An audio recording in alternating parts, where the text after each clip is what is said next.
और इसलिए तुमने शादी कर ली। और मैं कर भी क्या सकती थी? तुम पुलिस स्टेशन में आके कंप्लेन कर सकती थी उसके खिलाफ। Police station? उससे क्या होता मैडम? वो 2-4 दिन बाद फिर छूट के आ जाता। मैं मेरी वजह से मेरे परिवार वालों को तकलीफ नहीं देना चाहती थी। तो इसलिए तुमने उसके साथ शादी की? मजबूरी में करनी पड़ी।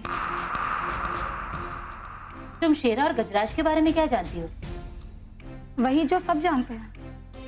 मैं समझी नहीं। शेरा गजराज का खास आदमी था, बस इतना ही। ना मैंने कभी उससे कुछ पूछा और ना ही उसने मुझे कभी कुछ बताया। हम सिर्फ 4 ही महीने साथ रहे हैं। तुम्हारी अलग होने की वजह जान सकती हूँ? उसे कोई और मिल गई थी। उसने मुझसे मिलना ही बंद कर दिया। तो तुमने उससे मिलने की कोशिश नहीं की? नहीं। क्यों?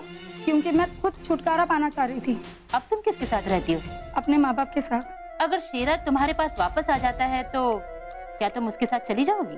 वो सजा काट के 20 साल बाद लौटेगा और मुझे नहीं लगता कि तब उसे मेरी जरूरत पड़ेगी।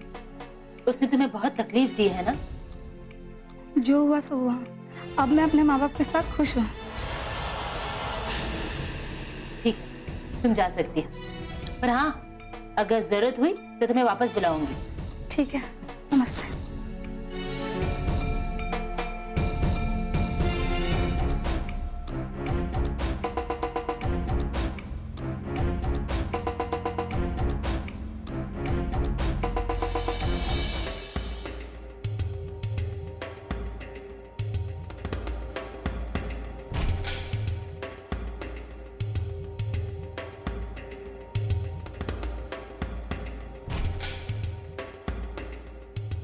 सीता जी।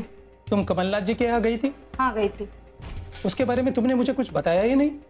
आपके पास मेरी बात सुनने के लिए टाइम ही कहाँ है?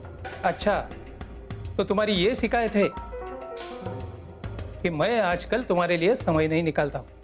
बिल्कुल। मेरी भी तुमसे एक शिकायत है। मुझसे? कि हाँ, क्या? हमें ऐसा लगता है आजकल तुम्हारा प्यार हमारे प्रति कम हुआ है। अच्छा, कि हाँ, ऐसा आपको क्यों लगता है? क्योंकि जो काम हम कर रहे हैं वो काम हम शादी से पहले से करते आ रहे हैं, लेकिन इससे पहले कभी आपने ऐसी शिकायत नहीं की। तो आप ये कहना चाहते हैं कि आपके लिए मेरे पास समय ही नहीं है?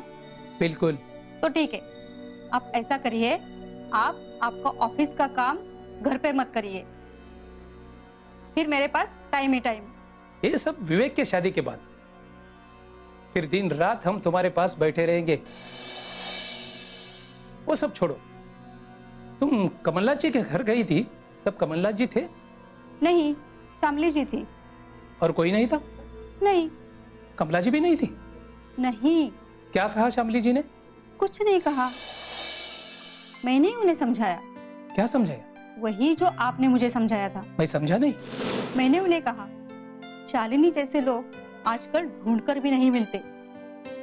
शालिनी जो भी कुछ कर रही है बहुत अच्छा कर रही है, लेकिन शालिनी के ऊपर शादी के लिए जोर जबरदस्ती या दबाव मत करना। तो उन्होंने क्या कहा? वो क्या कहती? हम लड़के वाले हैं, हमारी बात उन्हें माननी पड़ी।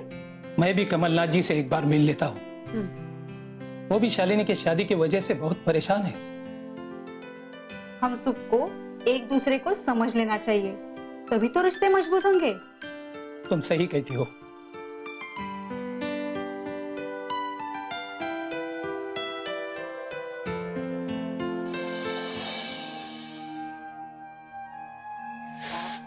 बहुत थक गई मैं आज। मैं थक गई। भाभी, आप कुछ खाने के लिए होगा तो दे दो, बहुत भूख लगी है मुझे आज। अरे कमला, अभी अभी तो हम दोनों अंदर आए हैं ना बाहर से। खाना क्या हमारे भूतों ने बनाया होगा? इसका मतलब खाने के लिए कुछ भी नहीं है? नहीं, कहाँ से होगा? भाभी, मेरे पेट में तो कौवे चिल्ला रहे। ये समाज सेवा का चक्कर छोड़ देते। ये काम ना हम लोगों का नहीं है। ये काम किन लोगों का है? ये उन लोगों का काम है जिन्हें दिन भर कुछ काम ही नहीं होता है। तो हमें क्या दिन भर काम होता है? इतना काम होता है भाभी अपने को। खाना बनाना, खाना खाना, किताबें पढ़ना, टीवी देखना, अपना पसंदीदा सीरियल देखना। दिन भर फालतू काम करने के लिए अपने पास टाइम है क्या? अगर तुम बहाना बनाकर ये काम छोड़ना चाहती हो तो कोई बात नहीं। मैंने कब कहा कि मैं काम नहीं करना चाहती? तुम्हारी बातों से तो ऐसा ही लग रहा है। भाभी, आप कुछ भी गलत मतलब निकलती है। कमला, आज हमारा पहला ही दिन था। अगर हम ऐसी बातें करने लगेंगे तो हमारा आगे क्या होगा? भाभी, सच कहूं, मैं आपके लिए जान भी दे सकती हूँ, लेकिन एक काम ना मुझे थोड़ा मुश्किल ही लग रहा है भाभी। जब शालिनी को इस बात का पता चलेगा कि उसकी बुआ ने एक दिन में ही काम छोड़ दिया है तो उसको कितना बुरा लगेगा। वो तो ठीक है भाभी, लेकिन जिनकी सेवा करने के लिए हम जाते हैं ना, उनके तेवर तो देखो। हमें देखते ही दरवाजा बंद कर देते, पानी भी नहीं पिलाते, और बैठने की तो बात ही छोड़ो तुम। वो सब नादान है, अज्ञानी है। भाभी, हम क्यों उनको समझाने जाएं? जो लोग हमारी कदर ही नहीं करते। कमला, जब हम समाज सेवा करने निकलते हैं ना तो हमारे सर पे बर्फ और पाँव में चक्र होना चाहिए, तभी हम अच्छी समाज सेवा कर सकते हैं। भाभी, आपकी बातें तो मेरी समझ में नहीं आ रही। हाँ, लेकिन एक बात तो मेरी समझ में आ रही। तो क्या? भाभी, आप अगर जल्दी समाज सेवा शुरू करती थी ना तो आज बहुत बड़ी समाज सेविका होती। कमला, तू भी ना। सच भाभी। भाभी प्लीज, अभी प्लीज आप खाना बनाओ ना, बहुत भूख लगी है, बहुत, प्लीज भाभी। ठीक है, बना दो।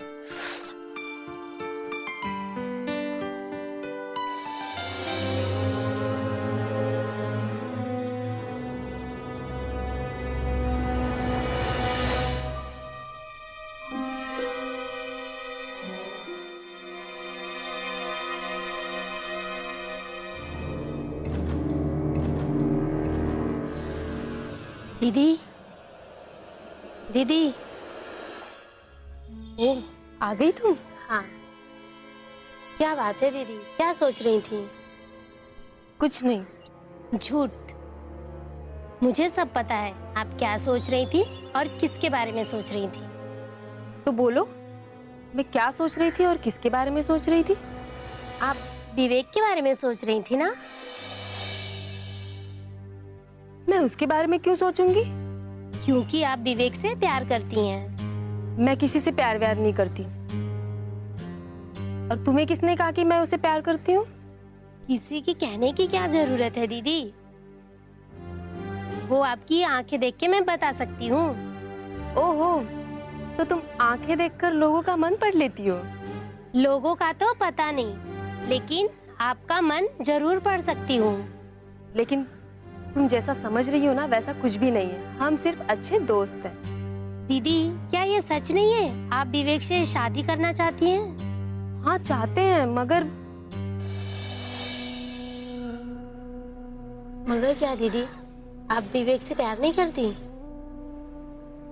चुप क्यों हो दीदी, कुछ तो बोलो। हाँ, चाहती हूँ, मैं उसे बहुत चाहती हूँ। मगर प्रॉब्लम क्या है? प्रॉब्लम ये है कि मैं नहीं चाहती कि मेरी वजह से विवेक को परेशानी हो। कैसी परेशानी? तुम जानती हो कि हमें काम कितना होता है, इस वजह से हम घर वालों को समय भी नहीं दे पाते। इस वजह से मेरे घर वाले कितने परेशान होते हैं। तो तुम ये कहना चाहती हो कि शादी के बाद तुम्हारे ससुराल वालों को तुम्हारे इस काम से प्रॉब्लम हो सकती है, और तुम्हें इस बात का डर है कहीं तुम्हारा ये काम वो बंद ना कर दें? हाँ, मुझे इसी बात का डर लगा रहता है। इसका मतलब आपको विवेक के ऊपर भरोसा नहीं है? नहीं नहीं, ऐसी बात नहीं है। मुझे विवेक पर पूरा भरोसा है, लेकिन मुझे डर लगता है उसके मम्मी पापा का। पता नहीं उन्हें मेरी समाज सेवा पसंद आएगी या नहीं। दीदी, ये आपकी गलतफहमी है। आप बेफिक्र विवेक से शादी कर लीजिए। लेकिन जब भी मैं शादी के बारे में सोचती हूँ ना, तो मेरा दिमाग ही काम नहीं करता है।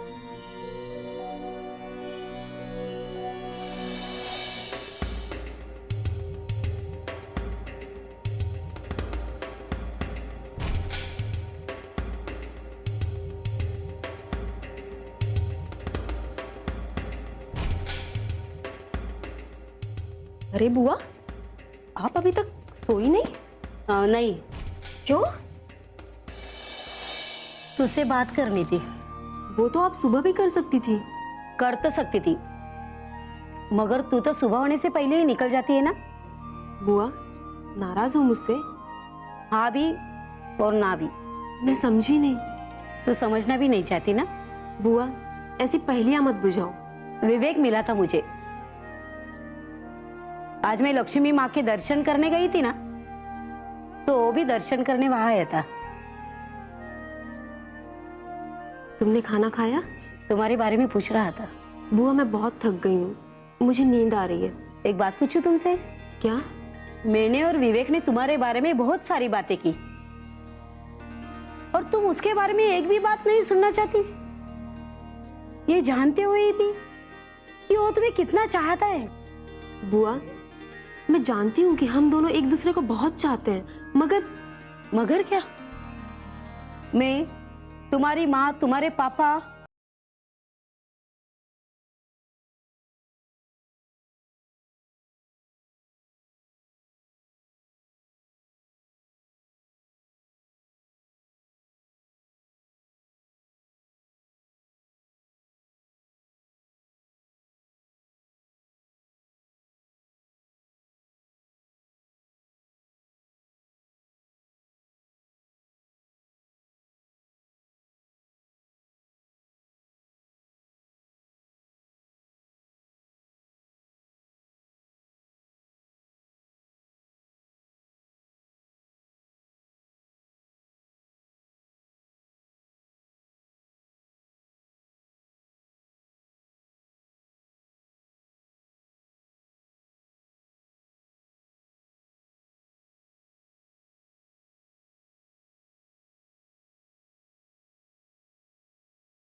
चलो, शालिनी तो शादी को तैयार है। भाभी ने मुझ पर जो जिम्मेदारी सौंपी थी वह तो मैंने पूरी कर दी। जब भैया और भाभी को वह पता चलेगी तो वो कितने खुश हो जाएंगे। जी तो करता है अभी जाके उन्हें खुशखबरी सुनाऊं, लेकिन नहीं, जब तक शादी नहीं हो जाती तब तक मुझे शालिनी के हिसाब से ही चलना पड़ेगा।